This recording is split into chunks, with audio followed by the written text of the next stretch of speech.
Friends, so ఈ stand already మీరు చూసారు కదా ఫ్రెండ్స్. నేను రివ్యూ అయితే చేశాను. వెజిటబుల్ కట్టర్ లాగా మనకి యూజ్ అయింది, వుడ్తో చేసింది. ఇప్పుడు ఇదే మనకి ఇక్కడ స్టాండ్ లాగా కూడా యూజ్ చేసుకోవచ్చు. రెండు విధాలుగా ఇప్పుడు ఇది యూజ్ అవుతుంది. సో అందుకే నేను మీకు ఇప్పుడు చూపించిపోతున్నాను. మినీ ట్రైపాడ్ అనమాట. ఇది మినీ ట్రైపాడ్తో తీసుకున్నాను. ఈ ఫ్రెంచ్ ఫ్రైస్ ప్యాకెట్ అయితే నేను మొన్న మెట్రోలో తీసుకున్నది ఫ్రెండ్స్. చాలా బాగున్నాయి, క్రిస్పీగా అయితే మనకి ఇన్స్టెంట్గా తయారైపోయింది. దీని కాస్ట్ వచ్చేసి 120 రూపీస్ పడింది ఫ్రెండ్స్. చాలా బాగుంది, రీజనబుల్ ప్రైస్ అనమాట. సో ఇంక ఈ రోజు అయితే చేసేస్తున్నాను పిల్లల కోసం స్నాక్స్ లాగా. ఇందులో మసాలా ప్యాకెట్స్ ఇస్తాను ఫ్రెండ్స్, బట్ ఏమి ఇవ్వలేదు మసాలా. ఫైనల్గా ఫ్రెంచ్ ఫ్రైస్ రెడీ అయిపోయాయి ఫ్రెండ్స్.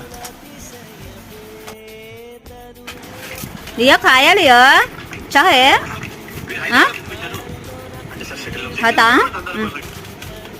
हाँ